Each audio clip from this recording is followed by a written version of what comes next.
that like uh, all the roles we play in life. Like imagine that your ego had a costume closet and you could open up that closet door and just look at all the different costumes, all the different roles we've played. This is unbecoming the year in review. And what we're talking about is to just see what roles we played this year. What roles did I play the most this year? What roles should get an Academy Award? You know, what roles did I play that I don't want to play anymore? What roles am I not available for anymore? That's what we really want to talk about today in Walking the Path. This is the Unbecoming Review, and I'm so grateful that you're here. And I'm here at Rythmia, as you can tell behind me. There's this big sign that says Rythmia. And this is where I get to show up for the last 9 years and to facilitate classes and to work with individuals who have made a bold choice, a courageous choice to see the roles that they've been playing.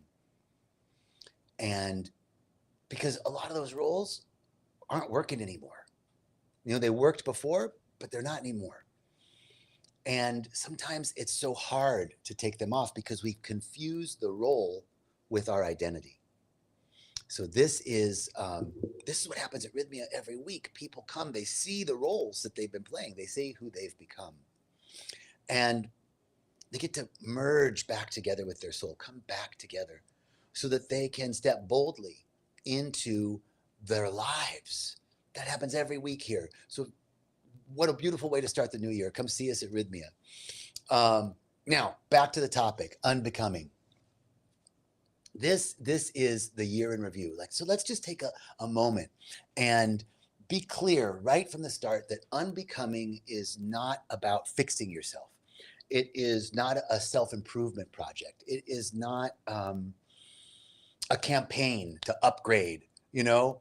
It's not anything like that. Unbecoming is actually the opposite. Unbecoming is actually realizing that I was already whole to begin with. Now, we've heard people say that, oh, you're whole and complete.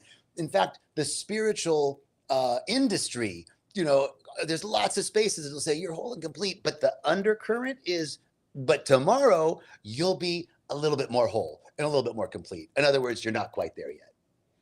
Unbecoming is really realizing down deep, it's this cosmic unclenching. It's a dropping of your shoulders. It's an exhale. It's a pause that says, I'm tired of performing the roles that I think I need to play in order to be safe, in order to be loved, in order to be accepted, in order to belong, in order to feel worthy. It's saying, I'm done proving myself. I'm done proving my worth and my value. I'm inherently valuable.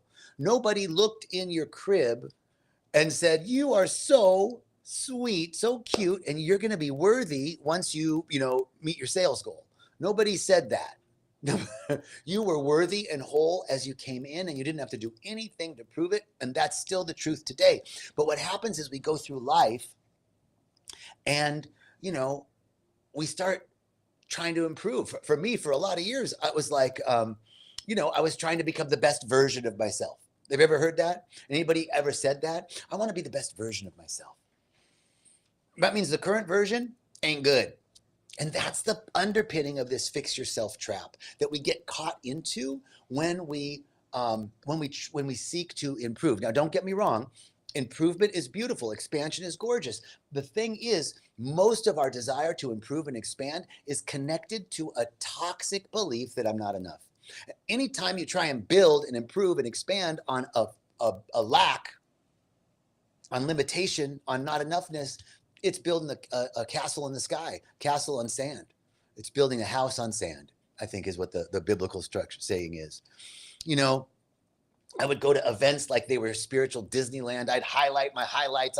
All this stuff that I was doing. And then it was one day in a mastermind session that something cracked open for me. I was, with this group of people that were, sharing their wins. It was supposed to be this beautiful thing. We're sipping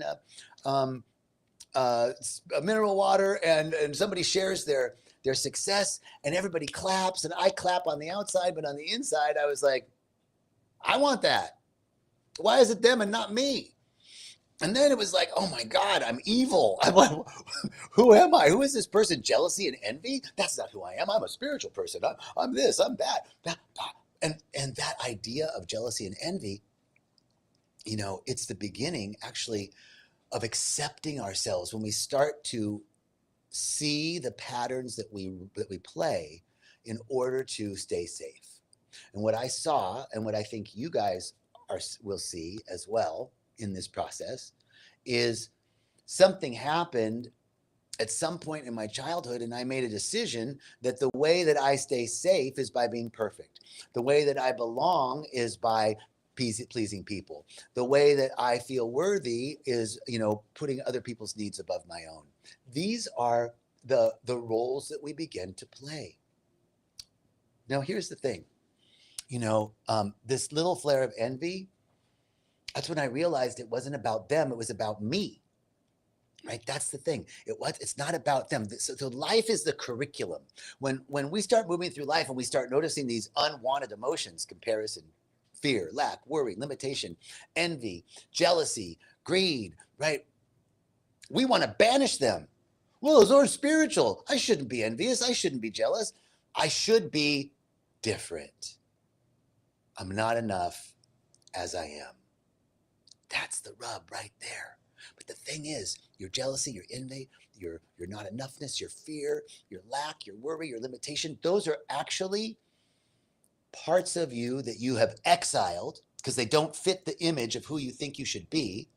And they're begging to come, they're banging on the door to come back in. And we're keeping them exiled. And we think that this is a really cool point.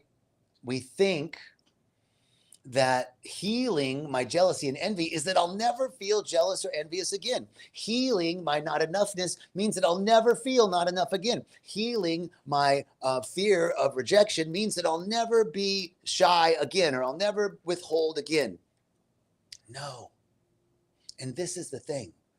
We want to welcome those parts back in, but it doesn't mean we're welcoming we're welcoming the exiled parts in, not to change them, not to reform them, not to remold them. We're welcoming those parts back in so they can have a seat at the table. Let's use the metaphor of a boardroom. I'm going to use two metaphors: barking dog and boardroom, right? So here's the thing. If I've exiled my jealousy and envy, they're outside the boardroom, and I'm trying to conduct a meeting, and they're outside, they're banging on the window, they're yelling shit. I can't conduct the meeting. All of a sudden, jealousy and envy are controlling the meeting. And if I let them in, I don't want to let them in and transform them. I want to let them in and have them have a seat at the table. I don't want their voice to change. Their voice is no longer running the show, because this is where sovereignty comes in. Once I heal that part of me and I bring it in, I merge with it, it doesn't mean it goes away. Because frequently I hear in integration, when I do one-on-one sessions with people for integration, is, I thought I healed this. It's a common refrain. I thought I healed this. You did. And the voice, we don't want to suppress it. That's the whole thing. We don't want to suppress it. Now, here's the barking dog metaphor. So my dog barks. A lot of times he's barking at nothing, but I want my dog to bark, right? The whole point is, if somebody's coming that I don't want coming, I want to know. So what do I have to do? When the dog barks, I got to go to the window and look. Oh, that's just the neighbor coming home with the groceries. It's okay. So there's some good information that the dog brings, but I don't want him to control, freak out. I don't need to freak out every time my dog freaks out. So that's good information. The same thing with your jealousy, the same thing with your envy, the same thing with your fear, the same thing with your comparison, the same thing with any part of you that you don't like, that you've exiled. You bring it in now, doesn't mean that voice goes away. It means that voice still has good information, because why did you have that voice in the beginning? To protect you. What did jealousy and envy do for me? It was reminding me, like, hey, dude, don't get left behind. You got to catch up. It was trying to get me to move forward at the level of a 6-year-old or 7-year-old. Now, I don't want that 6-year-old or 7-year-old to be running the show now, but there's still good information. I still need to be aware. I don't need to be stuck in comparison, but it's good to know what's going on. So here's the thing. I don't want to exile that voice. I don't want to bring it in and change it to something else. I bring it into the boardroom and I give it a seat at the table. And then I'm the CEO and I get to get, thank you for your opinion.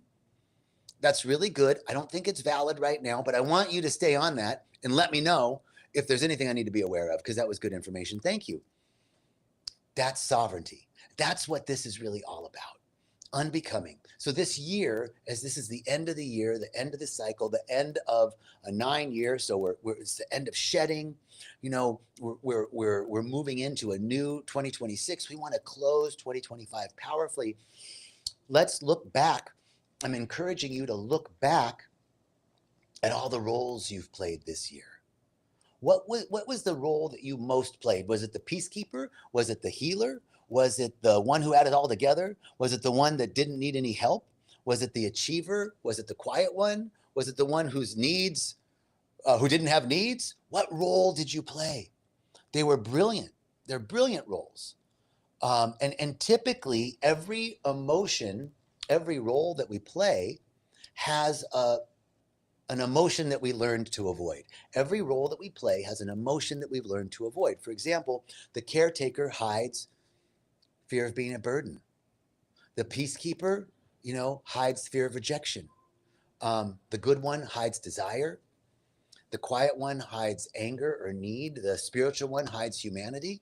The strong one might hide sorrow. Every role that we play is hiding an emotion. And all of these are the shadow, not because they're wrong, but because we push them out of the boardroom. And we want to let them back in, but we don't want to change them. That's the subtlety of the fix yourself trap. Because it even comes into, all right, I'm healing, I'm merging back, I'm bringing these parts of me back, as long as they change and they don't have a voice anymore. Well, that's exactly what we were doing when we were putting them out of the boardroom. Again, I want my dog to bark. I have to get up and to say, okay, that's nothing to worry about. That I don't want to worry about. Thank you. So when those voices come back, if you've healed those feelings of jealousy or envy, feeling those feelings of feeling left behind or being left out or not belonging or not being lovable or not being worthy, and you come back, you healed that, and then you have a feeling of not being worthy, thank that voice. It's just information, but you're the one who's in control now. You're the sovereign self, the big S self. You're the CEO of this boardroom, baby. And you get to say, thank you for that information. I'll take it under advisement. You stay on that for me, but I don't think it's applicable to this situation. We're going to go in this direction. This is sovereignty. And this is what unbecoming is, and this is the unbecoming review. It is not destruction, it's integration. It's the soul gently returning to itself.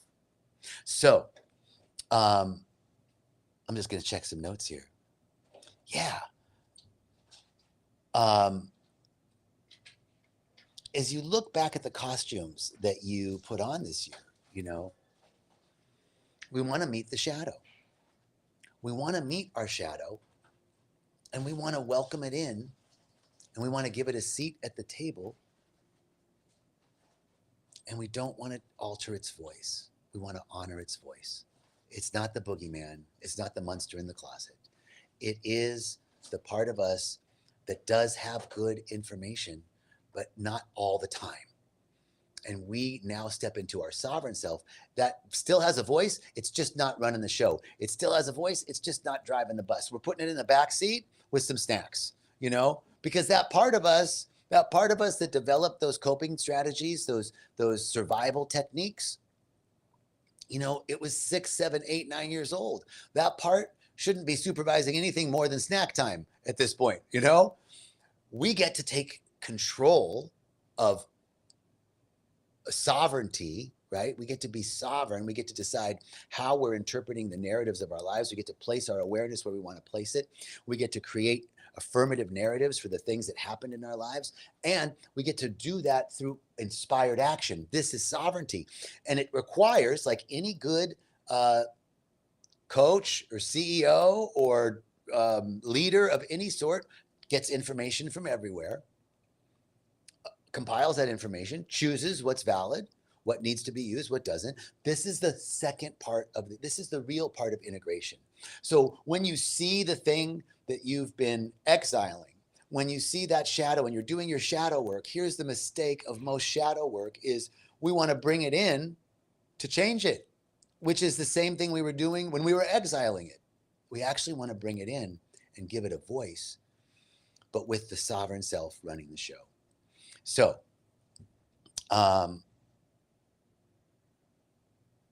yeah, that's our talk for today. I think that's our talk for today. That's what, oh, thank you, Prince Shop Gal. I love it. You're awesome.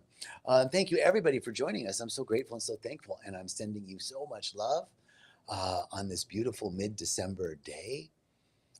Lots of love from the tropics of Central America, and lots of warmth and joy for you during this holiday season, whatever your traditions are. Sending you much love, and I'll see you next week. Peace and blessings.